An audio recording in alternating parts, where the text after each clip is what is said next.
Hey there folks, welcome to Spectrum Pulse. We talk about music, movies, art, and culture. And today we're finally going to be talking about the newest album from Whiskey Myers called Mud. Oh, I've been looking forward to doing this review. See, I don't really talk a lot about southern rock in this series, basically because for as much as I tend to like the sound, I tend to be more a fan of either outright country or blues rock or hard rock, not really in the middle. No, don't get me wrong, the blend tends to be appealing on some level, but it's also a narrow appeal, and too often I've seen country acts go here simply add some muscle to their sound, or rock bands to add a little bit of flavor, or snag some easy marketing from country radio. It's just too easy to exploit that, without the heavier focus on songwriting that you would like to see, coupled with the occasional bit of belligerent machismo and southern pandering that you can see creep into the writing. And let's just say that in some of the subject matter, there's a significant swath of the genre that can kind of turn me off. Of course, there are plenty of exceptions, and the waning months of 2016, we're going to be talking about two of them over the next month or so. There are two southern rock acts in the modern day that are consistently viewed in recent years as the leaders of the format. The first is the Georgia-based Blackberry Smoke, and fans from last year probably remember that I covered their last record, Holding All the Roses, and preparing to review their upcoming release in mid-October. Looking forward for a good album there. Holding All the Roses was great. The other band is the group we're going to be talking about today, Whiskey Myers. They're a Texas band, they're a little bit younger, and unlike Blackberry Smoke, who have toured and worked with the Zac Brown Band and Eric Church, they've remained consistently independent. And yet, if I'm being completely honest, I wouldn't entirely consider myself a fan. Yes, Cody Cannon has a tremendous voice, and Cody Tate is one hell of a guitarist, but I found myself wishing I could like their albums Firewater and Early Morning Shakes a lot more than I did. Part of it was the writing, which occasionally did slide towards some of the issues I spoke on earlier, especially Ballad of a Southern Man from Firewater. I really did not like that song. But on Early Morning Shakes, even with Dave Cobb's production, I found myself lukewarm to that project at best. But hey, Dave Cobb's production has only gotten better, and with the buzz surrounding that this is going to be a much rougher, grittier album, I was looking forward to seeing how this edge could really materialize. So I finally decided to check out Mud by Whiskey Myers. What do we get? Well,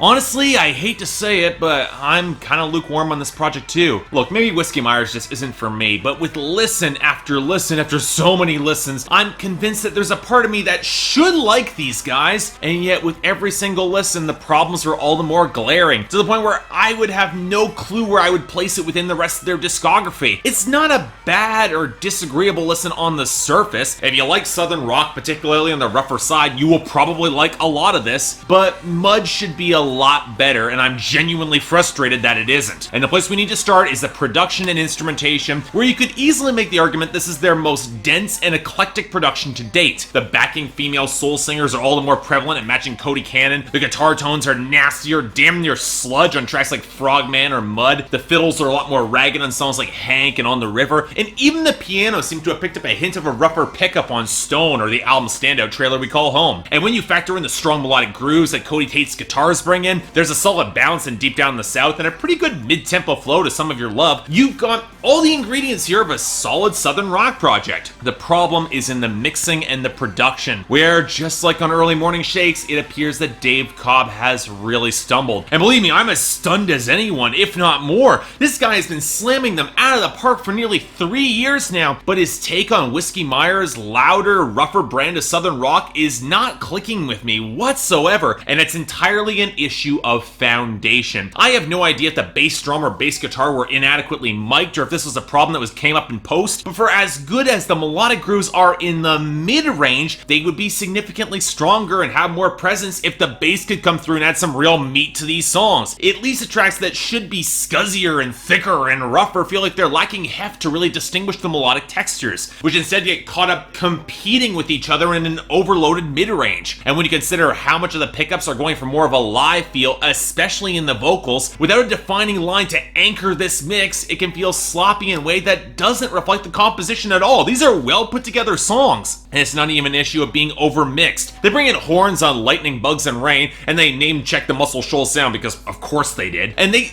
actually come through pretty well here, but without the grooves having an anchor in order to support the rest of the sound, it forces them to compete with the full force vocals and the organ line and the additional guitars, and it undercuts both your hooks and your grooves. Granted, it's not entirely helped by Cody Cannon's delivery. He's got a ton of presence, but not always a lot of subtlety. And for a track like Stone, which begins as a piano ballad, I'm left wondering whether or not it made sense for him to belt when supposedly his heart was feeling like stone. You would think it would inspire him to be a little bit more stoic and underplay that track. And it's not like he's not capable of subtlety either. Trailer Recall Home is plenty stripped back and it works plenty good, but more often than not, he's contributing to that wall of sound. It isn't always to his benefit. He can occasionally get drowned out, and it also hurts the guitar solos. I appreciate the shift in gear on a compositional level to give Kate's guitar a little bit more important stress highlighted in the mix, but when his own guitar pickup can lack some low end, the solos feel a lot more underwhelming than they should. And really, considering I wasn't wild about the compositions there either, it's a bit of a letdown. So, okay.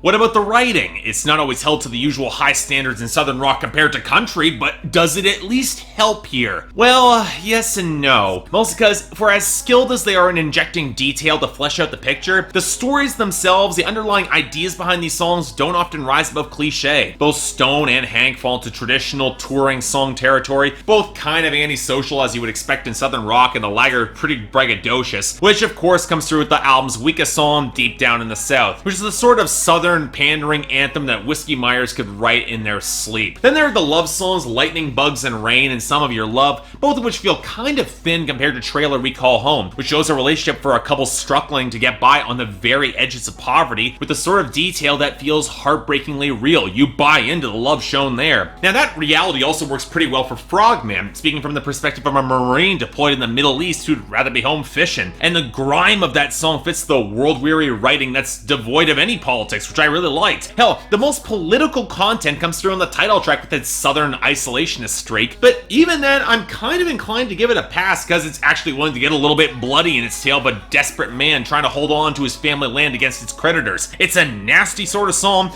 but it's honestly framed well enough, and that's got weight to it. And yet, it's still counterbalanced by the ramshackle good old days at the very end of the album. Mixed and written a little bit like a campfire song, that's probably the brightest moment on the album, even if I didn't really care for it all that much. It just didn't do a lot for me. But as a whole, again, I want to like Mud a heck of a lot more. Whiskey Myers is a talented group, and while there are some quirks of the southern rock genre that I don't really like, I've long accepted that's my issue, not theirs. But this is music that should feel a lot heavier and thicker, have some meat to it. It's got the texture, but not enough of that depth. And as much as I like Dave Cobb, maybe he's just not right fit for the band, at least for me. Because, yeah, this is a strong 6 out of 10 and a recommendation for southern rock and Whiskey Myers fans, but I'm not really loving this. I wouldn't recommend it beyond that. Give it a listen if you're curious, but otherwise, I wouldn't consider this essential.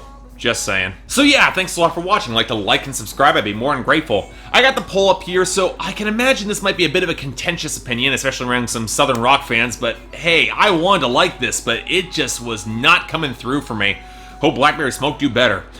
Beyond that, anything else I might be able to do to improve my presentation, or any other albums coming out that you want me to take a look at, I will try to give them a listen. Till then, I'm Mark, you're watching Spectrum Pulse, and I'll see you next time.